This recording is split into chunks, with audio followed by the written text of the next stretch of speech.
Bien, como les decía, estamos estudiando el mensaje a la iglesia de la Odisea. Ya hemos tratado dos temas y hemos empezado a acercarnos a este mensaje, tratando de explorarlo y al mismo tiempo tratar de entenderlo.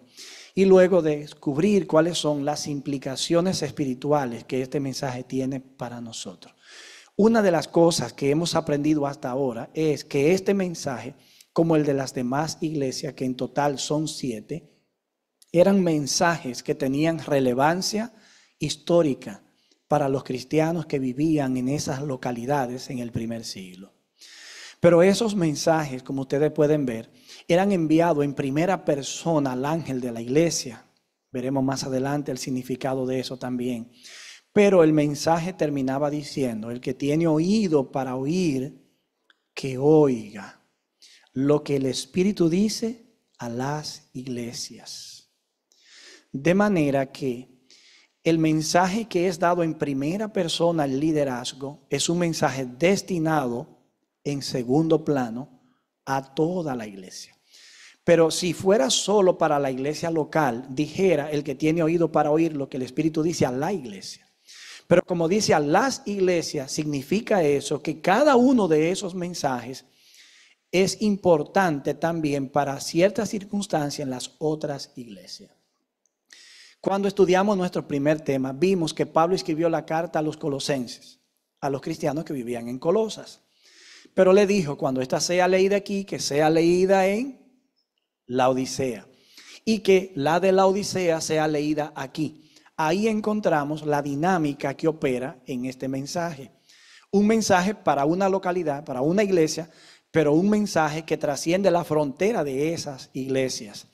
Otra cosa, aprendimos que estos mensajes, como el Apocalipsis es una profecía de lo que ha de suceder pronto hasta la venida de Cristo, entonces estos mensajes también tienen una importancia profética para todo el tiempo, para todo el pueblo de Dios. A veces la iglesia lucha contra los falsos profetas. A veces la iglesia está luchando con la persecución. A veces la iglesia está luchando con un tiempo de tribulación que llega. Y así vamos tocando los contenidos de los mensajes de cada una. De manera que cuando llega el momento, el mensaje se torna relevante para el momento. Una cosa es clara: Cristo camina en medio de los 7 candelabros. Y vimos que los 7 candelabros son las 7 iglesias. De manera que no importa la situación por la que la iglesia esté pasando, Cristo está en medio de ella. La presencia de Cristo cambia todo. Cambia todo. Solo imagínense aquel momento cuando los apóstoles iban en el barco y hubo una gran tormenta y de pronto ellos, obvio, sintieron que iban a perecer. Pero hubiesen perecido, bueno, quizás, pero había una persona allí en ese barco. Y esa persona estableció la diferencia. Porque lo que de momento era una tormenta que podía hacerlos perecer, terminó convirtiéndose en una calma total por una palabra que dijo Cristo: calla y enmudece. Inmediatamente vino la calma. Eso nos dice a nosotros que la iglesia puede estar pasando por momentos difíciles, pero si la iglesia recuerda que Cristo está presente, eso marcará la diferencia. Esa será la solución y el remedio para la enfermedad del momento.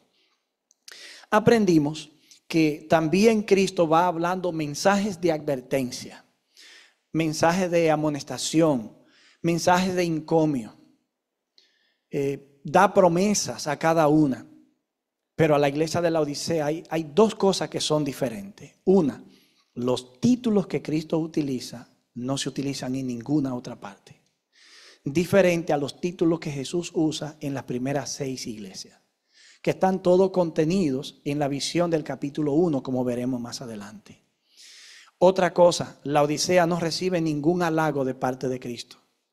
Lo que recibe es una directa corrección, porque está viviendo en una burbuja espiritual de autocomplacencia, de comodidad egoísta, de indiferencia y de apatía. Miren, hermanos y mis amigos, no puede haber una cosa más agobiante que tú estar hablando con una persona que no te está poniendo atención. O tú hablando con alguien que en el fondo sabe que está mal, pero no va a mover un dedo porque las cosas sean diferentes. Eso es frustrante. Y es más frustrante todavía cuando tú tienes el poder para contribuir para que las cosas sean diferentes. Ahora, si yo veo que alguien se va a caer y yo no lo puedo ayudar, pues a mí me va a doler menos porque no pude. Por lo menos tengo la consolación de que no pude. Pero si tú pudiste hacerlo y no lo hiciste, te queda el sabor de que hay algo que no se hizo. De manera que la frustración es mayor dependiendo del poder y la capacidad que se tiene. Para Cristo, yo creo que hablar con la Odisea es algo parecido que hablar con los judíos del primer siglo. Imagínense la escena del Salvador. Está mirando a Jerusalén. Está llorando. Está mirando a la distancia las luces de la ciudad. Ve la actividad normal. La gente entra y sale. La gente cruza de un lugar a otro. Parece que todo está bien. Pero Cristo está allí al punto de ir a la cruz y nadie lo nota. Él está allí y nadie parece aceptarlo. Quizá en cumplimiento de lo que dijo Juan en el capítulo 1. A los suyos vino y los suyos no le recibieron.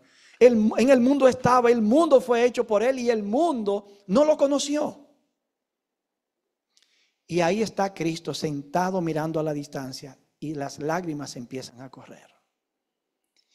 Y de sus labios sale una frase que realmente pasó por los labios, pero salió siguiendo la mentalidad bíblica de los riñones de Cristo, que era la parte más intensa que había. Cuando alguien decía que se le conmovían las entrañas, los riñones, estaba diciendo que era algo tremendo. O si queremos verlo filosóficamente, eso está saliendo del alma, pero pasa a través de los labios. Dice: oh Jerusalén, cuántas veces yo quise juntarte conmigo, como la gallina junta sus polluelos debajo de sus alas. Oigan la imagen. Cuántas veces quise y luego tú no quisiste. Dos quereres. El Señor que quiere y Jerusalén que no quiere. ¿Será esa la condición de la Odisea? El Señor quiere, ella no quiere. Una hermana me preguntó en el tema anterior, ¿por qué si el mensaje de la Odisea es tan negativo, nosotros nos asociamos tan rápidamente con él? Y yo le decía, precisamente porque esa condición espiritual que se describe ahí es nuestra condición espiritual. Yo quiero decir que no es que todo está tan mal, que no hay nada bueno. Tampoco significa que la condición espiritual de cada cristiano es la misma. Pero en sentido general, esa es nuestra condición. Una condición apática, indiferente. Piensen lo que eran las campañas antes, solamente para poner un ejemplo. Y a veces llegaban hasta un mes, día por día. Y antes de eso había una semana de oración, de consagración y reavivamiento local. Hoy día, si tú haces una semana, cuenta con las manos la gente que llega. ¿Y qué decir si tú decides tener un mes? Bueno, pues no cuenta cómo termina el asunto, ¿verdad? Nos deja saber cómo termina el asunto. Ha habido como una desconexión con el compromiso espiritual. Antes, para mí, yo recuerdo, no ir a la iglesia, eso era algo como que no se pensaba mucho. Y si ocurría un día, en los siguientes días el plan se estaba haciendo para que no volviera a ocurrir. Pero hoy no. Hoy la gente no va a la iglesia y no experimenta nada. Como que no se perdió nada. Yo anhelo el día en el que faltar a la iglesia me haga sentir a mí que experimenté una pérdida tan grande que yo no sea capaz de volver a experimentarla. Ojalá eso ocurra y estos ojos puedan verlo. Cristo le dijo a Tiatira: solamente aférrate a lo que tienes hasta que yo venga. Esto es parte de lo que estudiamos en el anterior tema. A Filadelfia le dijo: he aquí yo vengo pronto, retén lo que tienes para que ninguno tome tu corona. Pero a la Odisea le dijo: he aquí yo estoy a la puerta. a la puerta. Como que el sentido de inminencia se va ampliando. Pero dijimos que esta declaración no necesariamente es una declaración que apunta a la idea de que ya yo estoy por venir, prepárate. Yo creo que esta venida de Cristo es como las anteriores. Una venida o para juicio o una venida para un encuentro a través de un arrepentimiento. Miren, dijimos que Cristo dijo, he aquí yo estoy a la puerta. Parecería ser que está diciendo, he aquí yo estoy al venir. Pero la frase termina diciendo, si alguno abre, yo entraré. Por lo tanto, parece ser que Cristo lo que está proponiendo es a la Odisea que le deje entrar. Que le deje entrar. Según el capítulo 1, Cristo se mueve entre los candelabros. De manera que Él es el Señor de la iglesia, el Señor de la historia, el ser siempre presente. Pero con la Odisea enfrenta una situación. Cuando camina no puede continuar. Y para entrar tiene que tocar. La Odisea tiene una situación compleja. Parecería ser que es la única de todas las iglesias que ha dejado afuera a su Señor. En Lucas 12:36, que es un pasaje que leímos y lo vamos a leer otra vez, dice, sean ustedes semejantes a los siervos que están esperando a su Señor, para cuando Él regrese de las bodas, ustedes abran las puertas al instante cuando Él llegue y Él llame. Note que tener al Señor en la puerta tocando es un privilegio, pero es una idea también solemne, porque si la puerta no se abriera a tiempo, podemos enfrentar serias consecuencias. ¿No le fue mal a las 5 vírgenes insensatas por no estar preparadas adecuadamente, aunque estaban esperando a su Señor? Pero como se durmieron igual que las otras, pero no habían hecho provisión, cuando el Señor vino, que escucharon el clamor, ahí viene el esposo, salgan a recibirlo. Y ellas se despertaron, vieron que ya le quedaba poco aceite. Pero como no hicieron provisión, ¿qué hacen? ¿Se van así para que se le apague la lámpara en el camino? No, necesitan aceite. Le dicen a las que están al lado, porque aquí viene la ironía en la desesperación. Dennos a nosotros para que no se nos acabe. Y ellos dijeron, no podemos. Vayan y compren y vuelvan. Pero mientras fueron y compraron, vino el novio, se fueron las otras y cuando ellas llegaron, fueron a tocar la puerta y le abrieron la puerta. Los asuntos espirituales son asuntos de vida o muerte. O logran traer a ti la vida de Cristo a tu vida, o perpetuarán en ti la muerte que ya existe. ¿Usted escuchó lo que yo dije? Eso es serio. Esto es un asunto de vida o muerte. O nosotros abrimos esa puerta y el Señor entra para cenar con nosotros, o a nosotros nos va a pasar como el caso de la Sulamita, que se lo leí. ¿Recuerdan eso? El amado está a la puerta tocando. Leímos eso. Ella estaba adentro, ya se había de vestido, ya se había quitado las sandalias, ya estaba acostada. Entonces ella sintió que, wow, ponerme la ropa otra vez, prepararme y condicionarme otra vez. Y mientras dubitó, él trató de entrar la mano, pero no pudo abrir. Evidentemente no pudo abrir, no porque no era fuerte, sino porque aunque era fuerte, esta puerta se abría por dentro. Quizás no eran como la típica puerta nuestra que tú la puedes abrir desde afuera. Cuando ella se decidió, se puso perfume rápidamente, tanto que iba chorreando, y cuando puso la mano en la manecilla de la puerta, chorreaba, pero cuando abrió, el amado ya no estaba ahí. Entonces ella exclama en el lamento, ella clama en lamento.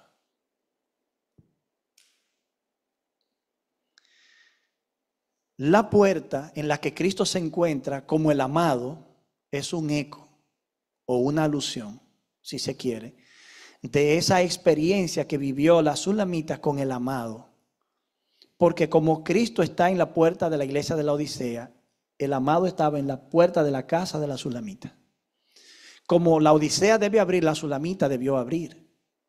Como el amado de la Sulamita está esperando que abran la puerta, Cristo en la Odisea está esperando que abran la puerta. La gran pregunta aquí es la siguiente: ¿cometerá la Odisea el mismo error de la Sulamita? ¿O la Odisea lo hará diferente? Cristo quiere entrar y cenar con la Odisea. Quiere cenar. Al final termina diciendo: el que tiene oído para oír, oiga lo que el Espíritu dice a las iglesias. Cristo quiere entrar a las iglesias, cenar. Es una paradoja si tú me dices a mí que una persona que no es cristiana no deja entrar a Cristo a su vida y ser el Señor de todo en esa vida. Eso es comprensible, ¿verdad? Pero la iglesia, la novia al novio, es una paradoja. Esto es un asunto serio. Hay varias palabras para comer que se pueden usar, pero aquí se utilizó una en particular, deimneso. Esa palabra que denota el tipo de la cena, no de la primera hora del día, ni siquiera la del mediodía. Se está refiriendo a la cena de mayor calidad. La cena que en los hebreos antiguos tenían al atardecer. Cuando ya la familia se reunía, cuando ya los que trabajaban fuera habían llegado a la casa, tenían deseo de reencontrarse, y papá se encontraba con el niño, la esposa con el esposo, y ahí estaba el diálogo ameno, el reencuentro, la cena de mayor calidad, que más beneficio aportaba a la comunión de la familia. No es casual que Juan está utilizando esa palabra, porque solo el uso de esa palabra, cuando hay otras que pudo haber sido el desayuno o la comida y no la cena, nos dice a nosotros que Cristo quiere tener un encuentro con nosotros que es el mejor de todos. Cristo quiere cenar con nosotros, no cualquier cena, la mejor de todas. Miren, hermanos, nosotros estamos llenos de incomprensión de Dios. No comprendemos a Dios en esto, no lo comprendemos en aquello, no entendemos esto, no entendemos lo otro. Pero si hay algo de lo que la Biblia está llena, es del interés genuino y real que Dios tiene de querer lo mejor para nosotros. Y nos lo dice de una y mil maneras. Y aunque este mundo no lo conoció, aún así vino y Él lo sabía que así sería. Y aunque vino a los suyos y no lo recibieron, algo que también Él sabía, aún así como quiera vino. Porque vino para salvar. La Odisea tiene que tener un reencuentro. No es un encuentro, es un reencuentro con su Señor, que traiga de nuevo la salvación a la experiencia y el gozo de la salvación. El gozo de la salvación. Hay un llamado al arrepentimiento en el verso 19. Yo reprendo y disciplino a todos los que amo. Sé pues celoso y arrepiéntete. Verso 19. Cristo no puede entrar a la Odisea, no puede entrar y cenar con la Odisea, a menos que la Odisea no acepte el llamado al arrepentimiento. Miren, aunque Cristo quiere entrar, no entrará si las condiciones no se dan. Porque Él no está parado en la puerta por pena. No es de lástima que está parado allí. Es con una intención de redimirnos, de salvarnos, de ubicarnos, de hacer de nosotros lo que debemos ser, lo que debimos hace tiempo ya ser. Es con una intención redentora, con una intención salvífica. He aquí yo estoy a la puerta. ¿De qué tiene la Odisea que arrepentirse? Eso lo vamos a ver en breve. Según Proverbios capítulo 3 versos 11 y 12, esa declaración, yo reprendo y disciplino a todos los que amo, sé pues celoso y arrepiéntete, no es solo el llamado de un Dios a una criatura, a un cambio de mentalidad, porque eso es el arrepentimiento, un cambio de mentalidad. Es aquí donde se tiene que producir el cambio. Es aquí donde está el problema, el defecto. Es aquí donde está la tiniebla, que tiene que ser desalojada. Esa es una imagen paternal.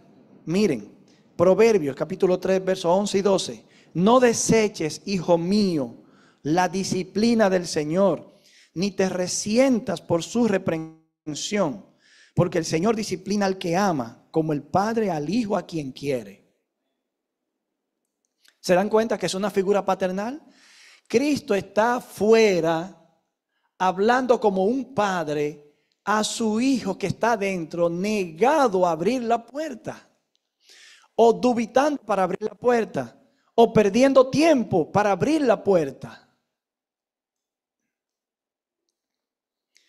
Pero también Cristo quiere entrar, y siguiendo la imagen de la sulamita, también tenemos la imagen de un esposo que desea estar con su esposa. No es casualidad que según Apocalipsis 19, versos 7 y 8, la iglesia, una vez preparada para el cielo, para vivir con su Señor, se describe como ella se ha vestido de lino fino, blanco y resplandeciente, como una novia. Porque es la imagen de que la esposa y el marido, nuestro hacedor, que es el Señor. Isaías 54, versos 5 al 8 dice: porque tu marido es tu hacedor, el Señor de los ejércitos es su nombre. Tu Redentor, el Santo de Israel, será llamado Dios de toda la tierra. Porque el Señor te ha llamado como a una mujer abandonada y triste de espíritu, como a la esposa de la juventud que ha sido repudiada, dice tu Dios. Por un breve momento te dejé, pero con una gran compasión te recogeré. Al desbordarse mi ira, escondí de mí mi rostro, de ti mi rostro, por un momento. Pero con una misericordia eterna me compadeceré de ti, dice tu Redentor, el Señor. Bendito Dios. El momento de la pelea, el momento de la separación, del distanciamiento, es un momento de ira, de molestia, de disgusto. Es el resultado de una incomprensión. Pero la misericordia, como dice la Biblia, gana o predomina sobre el juicio.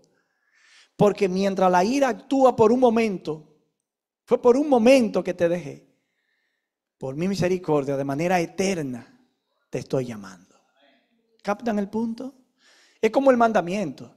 Dice: Jehová es misericordioso, tardo para la ira, grande en misericordia y verdad. El mandamiento en el capítulo 20 que dice que Dios, la ira de Dios se mueve hasta la tercera y cuarta generación. Pero que es su misericordia, es a millares sobre los que le obedecen. Noten, el problema de Dios es un momento con el que está mal, con el que está distante, con el que no entiende, con el que se niega al arrepentimiento. Pero la relación de misericordia de Dios, la expresión de su amor es extensa, tan extensa que no podemos medirla. Hay varios problemas que la Odisea tiene. Me voy a concentrar en esta parte como última parte de mi tema. La Odisea tiene un problema de temperatura espiritual. Según el verso 15, no es fría ni caliente. Y el Señor dice: ojalá fuese fría o caliente. Parecería ser que la tibieza espiritual representa algo tan terrible que Dios preferiría que haya un estado de frialdad y no de tibieza.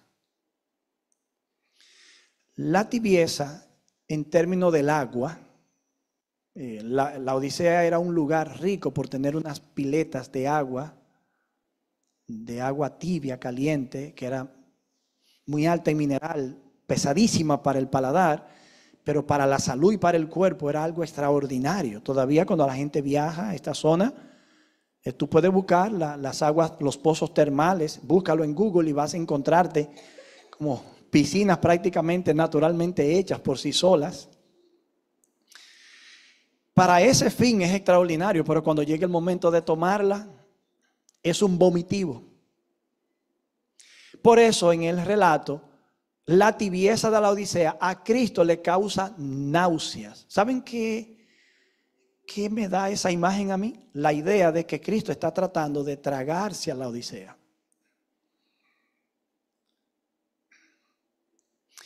¿Verdad que ustedes han pasado por muchas situaciones que tienen que tragárselas? Es fuerte eso, ¿verdad? Cuando tú tienes que comerte una situación, estoy hablando metafóricamente, que no es agradable, pero tú no tienes otra alternativa. Tú quisieras que fuera diferente, pero tienes que tragártela. Qué cruel, ¿verdad? Qué cruel es la vida. Pero miren, mis hermanos, Cristo está tratando de pasar a la Odisea. Déjame ver si te puedo pasar. Pero cuando toca el paladar, es una náusea que da un sentimiento de vómito horrible. O sea, la condición del pueblo de Dios en el primer siglo y la condición espiritual del pueblo de Dios en este tiempo no es una situación que se la ha puesto fácil al Señor. No es una situación sin solución, porque Dios le encuentra una vuelta a todo. Dios tiene una sabiduría tan infinita que por más complejo que sea, encontrará una brecha para salirse con la suya. Aquí otra gran pregunta que debemos responder es si cuando Dios se salga con la suya, yo me iré con Él. Porque en esa vuelta que a veces Dios tiene que dar, muchos se quedan. Muchos se quedan, muchos perecen. Ojalá fuese frío o caliente, pero como eres tibio, te vomitaré de mi boca.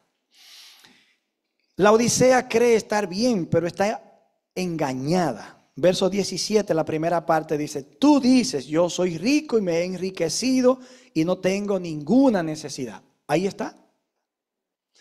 No podía la autopercepción de la iglesia de la Odisea estar más distante y más en dirección opuesta a la percepción y a la declaración que el Señor hace de su condición espiritual.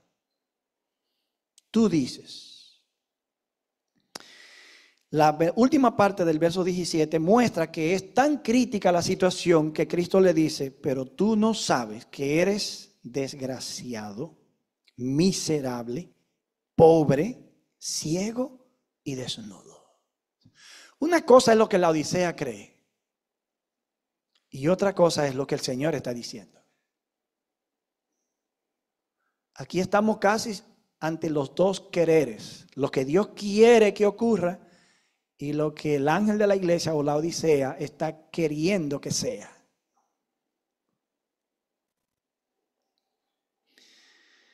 Según el verso 18, hay tres cosas que el Señor señala.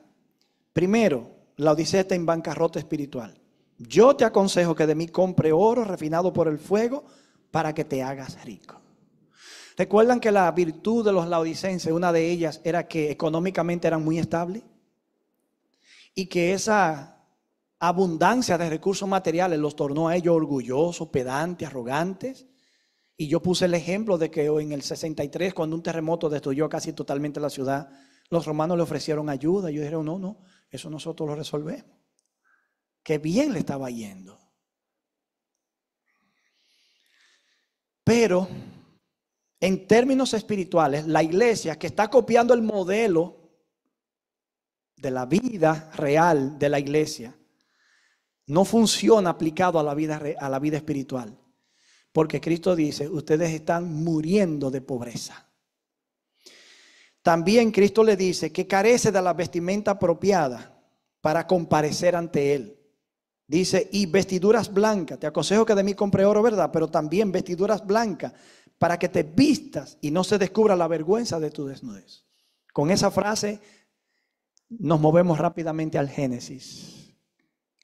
Cuando Dios viene a juntarse con Adán y Eva, debió encontrarlo en el mismo lugar de siempre y debió encontrarlo bajo la misma condición de siempre. Pero ese día ni estaban ahí y tampoco fue fácil encontrarlo. No porque para Dios algo sea difícil, sino porque Dios se autolimita Y lo que pudo ocurrir inmediatamente terminó convirtiéndose en un lapso de tiempo, en un lapso. Y cuando finalmente Dios los ubica, están escondidos. Y cuando Adán sale y Eva, ¿a dónde está el halo de luz, el manto de luz que los cubría? Ya no estaba. ¿Y qué había como vestimenta? Hojas de higuera. Dios pudo haber dicho, ¿y esta caricatura? ¿Y esta ridiculez? ¿Qué fue lo que pasó aquí? Ustedes saben cómo Dios trató la historia, cómo trató el caso. Pero aquí estamos ante una situación semejante. Esa imagen de Dios vistiendo a sus hijos es una imagen que nace en el Génesis, porque el texto dice que Dios le hizo túnicas de pieles y los vistió. Dios le está diciendo a la Odisea, repitamos la historia del Edén. Pero la Odisea sufre de una arrogancia y un orgullo espiritual que la vestimenta esta vez no le sale gratis. Compra. Y la compra se va a realizar pagando el precio que hay que pagar. El precio del reconocimiento de nuestros pecados. El precio de la confesión y el arrepentimiento. Porque el llamado al arrepentimiento está atrasado. Otro punto que se destaca es que la Odisea tiene un problema de visión espiritual. De visión espiritual. Ve distorsionado. Ve los hombres como árboles que caminan, para usar la frase del muchacho que Jesús estaba sanando de la vista, que no pudo sanarlo de un golpe.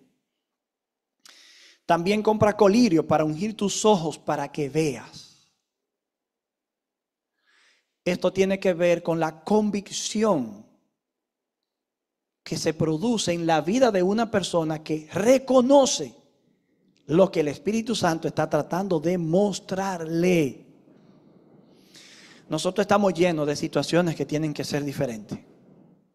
Llenos, saturados. Pero si cuando el Espíritu Santo venga y nos muestre, untando nuestros ojos con el colirio espiritual, y no lo reconocemos, vamos a pagar el precio. No se juegue con eso. La Odisea recibe en el verso 16 una advertencia muy seria. Estoy por vomitarte de mi boca. En otras palabras, muévete rápido. En otras palabras, resuelve rápido. En otras palabras, tú sabes lo que tienes que hacer. En otras palabras, abre esa puerta lo antes posible. Hazle caso a Lucas, que ya te dijo a ti que esté atento a abrir esa puerta tan rápido como cuando el hombre llegue y toque a la puerta. Porque tiempo no tiene Dios para perderlo ahí. La Odisea, según el verso 19, es objeto de la reprensión divina. Yo reprendo y disciplino a todos los que amo. Yo no estoy explicando nada de eso. Yo solo lo estoy tanteando. Luego vamos a ir parte por parte. Finalmente, la Odisea recibe un contundente llamado al arrepentimiento. Sé pues celoso y arrepiéntete. Sé pues celoso y arrepiéntete. No es la parte más cómoda, pero el arrepentimiento, metanoia, note que tiene la primera parte meta y todavía esa palabra dice algo para nosotros. ¿Cuál es la meta de la vida cristiana? Siempre apunta hacia adelante. ¿Cuál es la meta del ministerio intercesor de Cristo? ¿Cuál es la meta del llamado al arrepentimiento? ¿Cuál es la meta de venir a la iglesia? ¿Cuál es la meta de aceptar al Señor? ¿O cuál es la meta si no lo voy a aceptar? Entonces, Dios hace un llamado al arrepentimiento. Esto es una pelea que Dios tiene con su pueblo. Y yo creo que como Él le dio la promesa, al que venciere, le daré que se siente conmigo en mi trono, así como yo he vencido y me he sentado con mi Padre en su trono, indica que la Odisea tiene una oportunidad de oro, para usar una de las palabras del mensaje. De oro refinado en fuego. ¿Escuchará la iglesia que milita hoy el llamado al arrepentimiento? Quiero decirle que si la iglesia escucha este llamado, la iglesia tendrá un reencuentro con el Señor. Voy a decir un detallito más. Te vomitaré de mi boca parece una advertencia, pero la gramática del texto infiere que no es una amenaza inevitable, sino algo que se puede evitar. Es una advertencia en curso de tener posibilidad de cumplimiento. No es una advertencia que inevitablemente se cumplirá. De manera que la iglesia de la Odisea responderá. Y por eso el mensaje está lleno de ánimo. De hecho, la última promesa que le fue dada deja a los hijos de Dios en el trono de Dios, a los vencedores. Y los vencedores están en cada una de las iglesias. Pero los vencedores aparecen en la parte final del libro, Apocalipsis 21. Lean conmigo esto. Apocalipsis 21.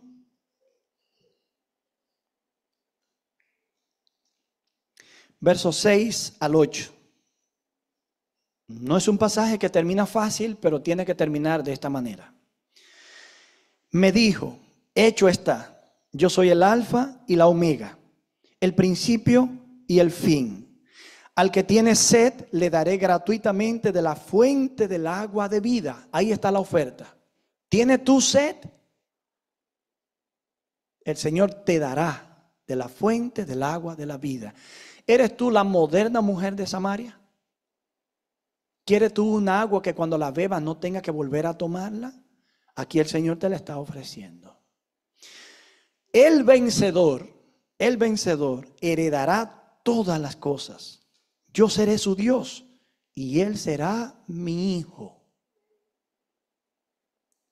El verso 8 hay que leerlo, porque agarra un ritmo, un tono rítmico. Ustedes van a ver por qué. Pero los cobardes y los incrédulos, los abominables y homicidas, los fornicarios y hechiceros, los idólatras y todos los mentirosos tendrán su parte en el lago de fuego y azufre, que es la muerte segunda. ¿Notaron el ritmo? De a pares. De a pares. Cobardes e incrédulos, abominables y homicidas, fornicarios y hechiceros, idólatras y mentirosos. Todos terminarán mal. Pero si aceptan el llamado al arrepentimiento, terminarán bien. Porque no hay otra alternativa. ¿Hemos pecado? Sí. ¿Mucho? Demasiado. ¿Hemos fallado? Sí. ¿Mucho? Demasiado. Pero Dios aún así no nos ha dado la espalda. ¿Escucharé yo su llamado? ¿Será mi querer el querer de Dios? Porque si esos dos quereres se ponen de acuerdo, todo aquel que cree en Él tiene vida eterna. ¿Te gustaría a ti pedir eso a Dios esta noche? Bien, pues vamos a ponernos de pies para tener una oración.